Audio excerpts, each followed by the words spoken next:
Okay, let's unpack this. Today we're diving deep into something absolutely vital for plant life and, well, really life as we know it on Earth. We're talking about how plants breathe and manage their water, focusing specifically on these incredible structures called stomata. Right. And our guide for this is a really detailed chapter from Plant Physiology and Development. Exactly. And our mission, basically, is to give you a shortcut to understanding the really clever engineering happening right there on the surface of a leaf. Think of it as pulling out the most important ideas, the core mechanisms, and some of the really smart experiments that showed us how these tiny features actually work. We'll get into the physiology, the molecular bits and pieces. And how scientists figured it all out, yeah. So stomata, the source uses this great analogy, calls them the mouths of plants. And that's, pretty accurate, actually. They are these tiny pores, usually found on the underside of leaves, but also other aerial parts. And each stoma isn't just an empty hole, is it? It's the pore itself, and then it's surrounded by a pair of specialized cells, guard cells. Right, guard cells. And some plants even have other helper cells next to them, subsidiary cells. And their function is just, well, it's fundamentally critical, isn't it? Yeah. Especially for plants living on land. Absolutely. They're the main communication channel between the inside of the leaf and the atmosphere. It's how the plant gets CO2 in. Which it needs for photosynthesis, obviously. Well, and this is the key trade-off. It's also how water vapor escapes. Transpiration. Right. Because land plants evolved that waxy cuticle, that outer layer, to stop drying out, which was great for holding water. But it blocked CO2 getting in, yeah. So stomata are the elegant solution to that problem. Let CO2 in, but give the plant control over water loss. And you see this reflected in where they are. Like, underwater plants often don't need them at all. Makes sense. But floating leaves, they have them, but only on the top surface, the one exposed to air. Okay, so how do they control this opening and closing? What's the mechanism? It all comes down to changes within those guard cells. Way back in 1856, Hugo von Moll figured out the basic idea. Which of? Changes in turgor pressure inside the guard cells provide the force. Turgor pressure. That's the water pressure inside the cell pushing out, right? Like inflating a balloon. Exactly. When the guard cells pump up their turgor pressure, they swell up and actually change their shape in a very specific way that pulls the pore open. And when they lose turgor? They sort of deflate or relax, and the pore closes. They're constantly adjusting. So they act like tiny water pressure-driven valves. Turgor valves. Precisely. So in this deep dive, we're going to explore how signals from the environment, especially light, tell these guard cells what to do. And how those turgor changes are actually controlled at the molecular level. And the clever experiments scientists use to work all this out. Okay, let's start with light then. That seems key. Generally, stomata follow the sun, right? Closed at night, open during the day. Yeah, broadly speaking. No light for photosynthesis at night, so they close up shop. Open during the day when photosynthesis is active. But it's tied to the plant's immediate needs too, isn't it? Oh, absolutely. If the plant is short on water, they'll close, or partially close, to conserve moisture, even if it means less CO2. Survival first. But under good conditions, plenty of water, good light. They'll open wide to maximize that CO2 uptake for photosynthesis. So the turgor mechanism we talked about, that's being regulated. High CO2 demand signals lead to higher turgor, swelling, opening.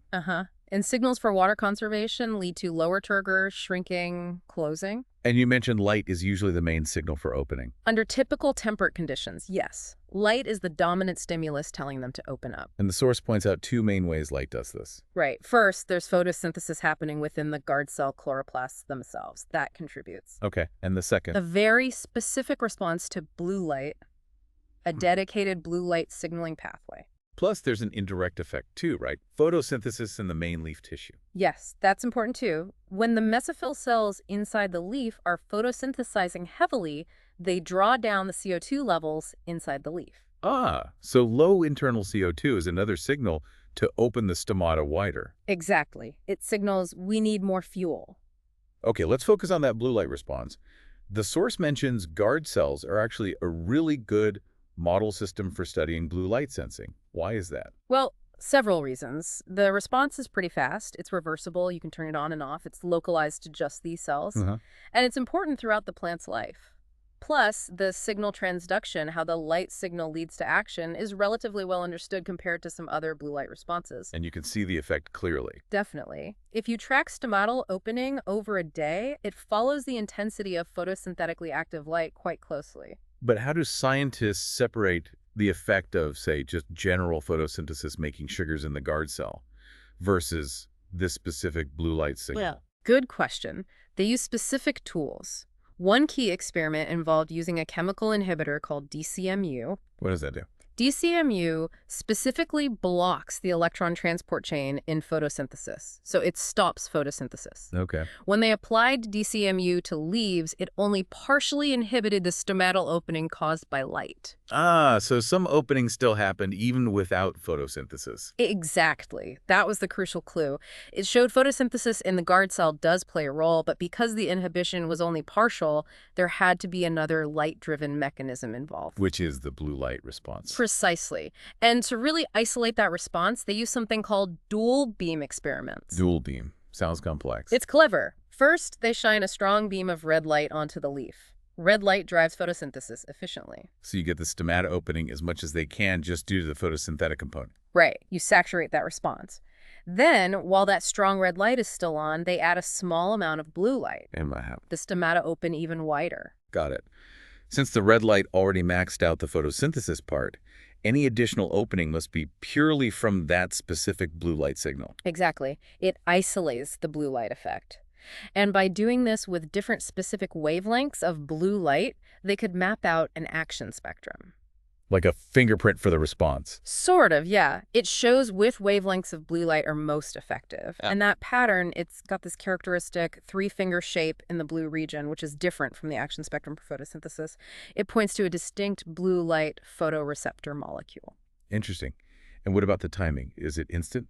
No, and that's another clue. Unlike photosynthesis, which kicks in pretty much immediately, the blue light response shows a noticeable lag time, about 25 seconds or so before opening starts. Okay. And when you turn the blue light off, the opening doesn't stop instantly either. It shows persistence. It carries on for a little while. So that lag and persistence. Up. What does that suggest? It suggests the blue light sensor isn't just a simple on-off switch. Maybe the photoreceptor molecule needs time to convert from an inactive to an active form. And then maybe takes time to revert back. Or maybe it's the downstream signaling steps that take time. Could be either, or both. But it points to a process, not just an immediate physical effect. Okay, so blue light is detected, there's a signal. But how does that signal actually make the guard cell swell up and open the pore? This is where it gets really interesting, though. Yes, this involves understanding what happens inside the cell. A key technique here was using guard cell protoplasts. Protoplasts. That's where they remove the cell wall. Exactly. So you just have the cell membrane and the contents. And when you shine blue light on these isolated protoplasts, Let me guess. They swell. they swell, which confirms two things. The blue light sensing machinery is inside the guard cell itself, and the fundamental response is swelling, driven by osmotic potential changes. Water rushes in. So what's the molecular trigger for that water rushing in? What does blue light actually do inside? It activates a specific molecular pump in the guard cell's plasma membrane, the outer membrane. It's an enzyme called an H+ ATPase, a proton pump. A proton pump. So it pumps cotons, hydrogen ions. That's right. It actively pumps protons, H+, out of the guard cell cytoplasm into the surrounding cell wall space. And how do we know this? What's the Here's evidence? several lines. First, if you measure the pH of the solution around guard cells, it becomes more acidic when you shine blue light on them. That's direct evidence of protons being pumped out. Okay, acidification outside. Second, you can use chemicals known to inhibit these types of proton pumps, like orthovanadate. And guess what? They block the blue light-induced swelling and opening. Makes sense. Inhibitor stops the pumps, stops the response. And third, using really sensitive techniques like patch clamping, scientists can directly measure the electrical current across the guard cell membrane. Wow. They detect an outward flow of positive charge and electrical current stimulated by blue light. And that current is carried by protons because inhibitors of the pump block that current too. Okay, so blue light flicks the switch on this proton pump. It starts pumping H+ ions out. What are the consequences of that? Two main things happen immediately. Pumping positive charges out makes the inside of the cell membrane electrically more negative relative to the outside. It hyperpolarizes the membrane. Like charging up a tiny battery. Exactly. And they've measured this. It can become significantly more negative. The other consequence is creating a pH gradient. It's more acidic outside, more alkaline inside. Right, so you have an electrical gradient and a pH gradient across the membrane. How does that lead to swelling? Those gradients become the driving force for importing the solutes needed to lower the osmotic potential. Ah, okay, so the pump sets the stage, and then other things happen. Precisely. The strong negative electrical potential inside the cell literally pulls positively charged ions, like potassium, K+, into the cell through specific ion channels in the membrane. Passive movement, driven by the electrical charge. Yes. And the proton gradient, the higher concentration of protons outside, is used to bring in negatively charged ions, like chloride, Cl. It works via a symporter, a protein that moves a proton back in down its gradient, but only if it brings a chloride ion with it. Clever. Using the energy stored in one gradient to drive the uptake of something else. Exactly. So blue light turns on the pump creates the electrical and pH gradients, and these gradients then power the uptake of ions like K+ and Cl. And that influx of ions is what lowers the water potential inside, drawing water in by osmosis. That's the core mechanism. More solutes inside means water flows in, turgor pressure builds up, the guard cell changes shape, and the stoma opens. Okay, so K+ and Cl are the key ions being accumulated. They are major players, yes. The older idea focused mainly on starch converting to sugar, but the modern view emphasizes the massive influx of potassium. It's massive. The concentration of K+ inside guard cells can go from maybe 100 millimolar when closed to 400 or even 800 millimolar when fully open. That's a huge change. Wow. And the chloride comes in to balance some of that positive charge. Yes. Cl is taken up from the apoplast, the space outside the cells, but it often doesn't fully balance the K+ Pho. The rest of the negative charge is often balanced by malate, specifically malate ions with a double negative charge. Malate. And where does the malate come from? It's actually synthesized inside the guard cell cytoplasm. Often, the carbon needed to make malate comes from breaking down starch stored within the guard cell itself. Ah, so starch does play a role, just differently than first thought.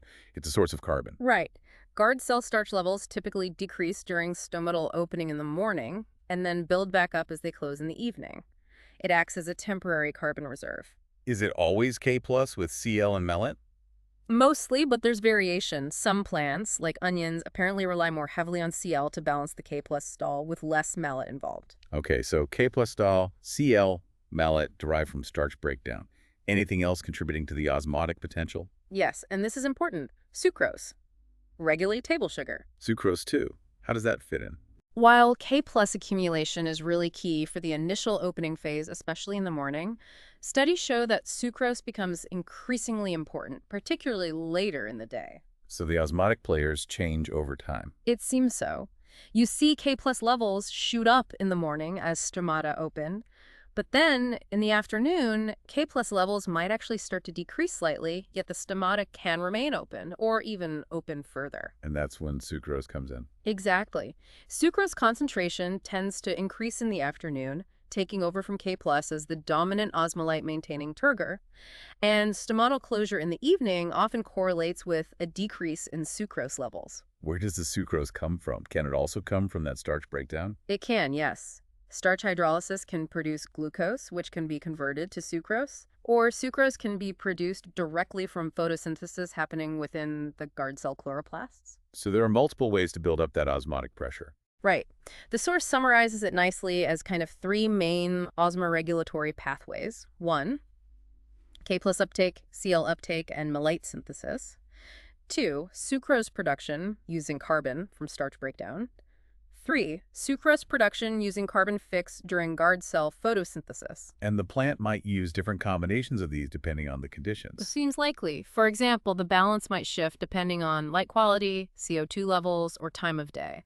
It provides flexibility. The source mentions some odd examples too. Yeah, just to illustrate this flexibility or functional plasticity, as they call it. Like some orchids whose guard cells don't have chlorophyll, so they can't do photosynthesis, but they still open in response to blue light using other pathways. Yeah. Or fern species whose guard cells are packed with chloroplasts but lack the specific blue light response pathway. They rely more on the photosynthetic component. Plants have figured out different ways to achieve the same goal. That is fascinating. Okay, let's backtrack a bit. We talked about the blue light response, but what's actually sensing the blue light? The photoreceptor molecule itself. Right. The evidence points very strongly towards a specific carotenoid pigment called zeaxanthin. Zeaxanthin, isn't it involved in the xanthophyll cycle in chloroplasts, protecting against excess light? That's the one. It's primarily known for that role, but in guard cells, it appears to have this additional function as the primary blue light sensor for stomatal opening. What makes scientists so sure it's zeaxanthin? Several strong lines of evidence. A really key one comes from genetics, from studying mutants. Okay. There's a mutant of the model plant Arabidopsis called NPQ1, which has a defect in an enzyme needed to make zeaxanthin. It basically lacks zeaxanthin. And it's stomata. They completely lack the specific blue light opening response. They still respond a bit to light overall, likely via photosynthesis or other photoreceptors, but that extra boost from blue light is gone. No zeaxanthin, no specific blue light response. That's pretty convincing. What else? There's a daily correlation. If you measure the amount of zeaxanthin in the guard cells throughout the day, it tracks very closely with the amount of sunlight hitting the leaf and also with how open the stomata are. More light, more zeaxanthin, more opening. Generally, yes. Then there's the spectral match. The action spectrum we talked about. Exactly. If you measure the absorption spectrum of pure zeaxanthin, which wavelengths of light it absorbs best, it matches that characteristic three-fingered action spectrum for blue light-stimulated opening almost perfectly. The fingerprint matches the suspect. Pretty much. Also, the sensitivity of the guard cells to blue light increases if they have more zeaxanthins. And you can manipulate zeaxanthin levels. How? Well, zeaxanthin production itself is regulated by light via that xanthophyll cycle in the chloroplasts. If you pre-treat leaves with red light, which gets the chloroplasts working and boosts zeaxanthin levels, they then respond more strongly to a subsequent pulse of blue light. Correct. Conversely, if you use a chemical inhibitor like DTT, which blocks the formation of zeaxanthin, it specifically inhibits the blue light-driven opening, but doesn't really affect opening driven by red light photosynthesis. Wow. Okay. That's a lot of converging evidence. Yeah. Mutant, correlation, spectrum, sensitivity, inhibitors. It all points to zeaxanthin. It really does build a strong case for zeaxanthin being the key blue light photoreceptor for this specific stomatal response. Now, just when we think we have it figured out, Right. the source throws in a curveball involving green light. Yes. It's a fascinating twist. While blue light triggers opening via zeaxanthin, it turns out that green light wavelengths around 500 to 600 nanometers can actually reverse or abolish that blue light effect. Green light closes them. But doesn't green light usually get reflected by leaves? It does, mostly, but some gets through. Yeah. And this effect seems quite specific. In experiments, if you give a pulse of blue light to open stomata, Okay, it's open. and then you follow it with a pulse of green light, the opening effect is reversed. They start to close again. Yeah. And then if you give another pulse of blue light, they open back up. That sounds almost like phytochrome with red and far red light, that kind of switch mechanism. The analogy is striking, isn't it? Blue acts like the on switch, and green acts like the off switch for this specific pathway. And does this happen in whole leaves too, not just isolated cells? Yes, they showed it in intact leaves. If you have blue light present, adding green light causes stomata to close, and removing the green light lets them open again. But, crucially, the blue light needs to be there for the green light to have this closing effect. So blue light sensitizes them to the green light signal. Seems that way. And again, mutants help tease apart the players. This green reversal absolutely requires zeaxanthin, the NPQ1 mutant that lacks zeaxanthin. It doesn't show any response to the green light pulses. Okay, so zeaxanthin is involved in both the blue opening and the green reversal. Correct. But interestingly, it doesn't seem to involve other known blue light photoreceptors called phototropins. Mutants lacking phototropins still show the green light reversal just fine. So the green light effect is channeled specifically through the zeaxanthin pathway, not other blue light sensors. That's the conclusion. And when they measured the action spectrum for this green reversal effect, finding which green wavelengths work best. Let me guess, it doesn't peak exactly where blue light peaks. Right. It peaks around 540 nanometers, which is shifted quite a bit towards longer wavelengths compared to the blue absorption peak of zeaxanthin, about a 90 nanometer shift. And that spectral shift, is that significant? It is. That kind of redshift is often seen when carotenoid pigments undergo photoisomerization, basically. Absorbing light causes the molecule to change its shape. So the idea is, blue light hits zeaxanthin, puts it in an active shape that signals opening. Green light hits it, flips it back to an inactive shape, turning the signal loss. That's the leading hypothesis. Green light causes zexanthin isomerization, changing its conformation or maybe its orientation within a protein complex, and that silences the downstream signal. The source mentions a protein from cyanobacteria as a possible model. Yeah, the orange carotenoid protein, or OCP. It binds a carotenoid, and it shows exactly this kind of reversible blue-green photo-switching behavior, acting as a light sensor. So it suggests a similar mechanism might be at play with zexanthin, likely bound to some protein, in the guard cells. Amazing complexity in such a tiny structure. Which brings us to how scientists figured all this out. The source calls it the resolving power of photophysiology. It's really about using specific, carefully designed experiments to pick apart the different light responses. It's like biological detective work. Like that first question, is the blue light acting directly on the guard cell? Or is it just because photosynthesis in the leaf changes CO2 levels? Right. How do you distinguish? Well, you can do experiments on isolated epidermal strix, which contain the guard cells but not the underlying mesophyll tissue. If those isolated stomata still respond to blue light, you know the response is direct. Makes sense. Take away the confounding factor. And then you use different light qualities. Shine only red light, what happens? Shine only blue light, what happens? Shine both. And use inhibitors like DCMU to block photosynthesis. Exactly. Does blocking photosynthesis stop the blue light effect? No. Okay, it's a separate pathway. And then you bring in the reversal tests. The green light and far red light pulses. Yes. If a light response is reversed by green light, it strongly suggests it's mediated by that specific zeaxanthin pathway we just discussed. If it's reversed by far red light, that points towards involvement of phytochrome, another photoreceptor sensitive to red and far red. So these reversal tests act like diagnostic tools for specific photoreceptors. They do. And combining these physiological tests with genetics, with the mutants, is incredibly powerful. Like going back to that zeaxanthin-less NPQ1 mutant. Right. We know it lacks the blue zeaxanthin response, so how does it respond to light? Well, experiments showed its remaining light-induced opening can be reversed by far red light. Indicating that phytochrome is likely responsible for its residual light response. Exactly. And conversely, testing the phototropin mutants, they lack phototropins, but they do show the green light reversal. Confirming the green reversal relies on zexanthin, not phototropin. Precisely. So by using mutants to knock out specific components, and then probing the remaining system with these specific light quality tests and reversal experiments, researchers can systematically isolate and identify which photoreceptors are doing what. It's a really elegant combination of genetics and physiology. As the source puts it, this combination is key to answering these complex questions in guard cell photobiology. You need both the genetic tools and the high-resolution physiological measurements. It really shows the process of science, doesn't it? Building evidence piece by piece. Definitely. So let's try and quickly wrap up the main points from this deep dive. Okay, we've seen that stomata, these plant mouths, are incredibly sophisticated regulators. Controlled by turgor pressure in the guard cells. And that turgor is driven by osmotic, changes the accumulation of solutes, drawing water in. These osmotic changes are triggered by various signals, but light is a primary one, especially blue light.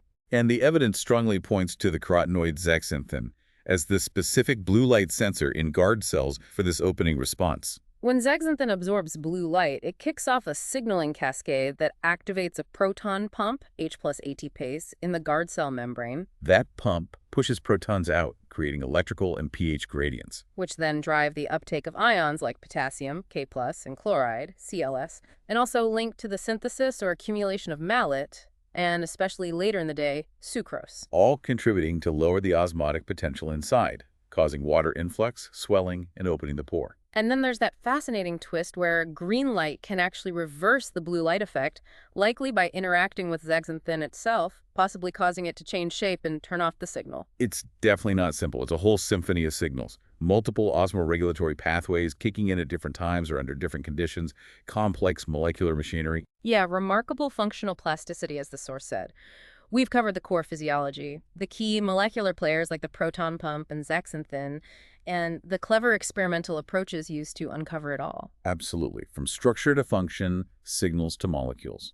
So maybe a final thought for you, our listener, to chew on, building on all this detail. Go on. How do these tiny microscopic pores, doing this intricate dance regulated by light, water, CO2, how does that scale up? How does the behavior of billions of stomata on countless leaves impact not just the plant itself, its growth, its survival, but also huge global processes? Like the water cycle, carbon cycling, even climate regulation. Exactly. These microscopic pores, controlled by these detailed mechanisms we've discussed, they really do have a global impact. Something to think about. It really connects the tiny details to the big picture. Understanding the hidden life of plants is, well, pretty fundamental. It certainly is. Thanks for joining us on this deep dive.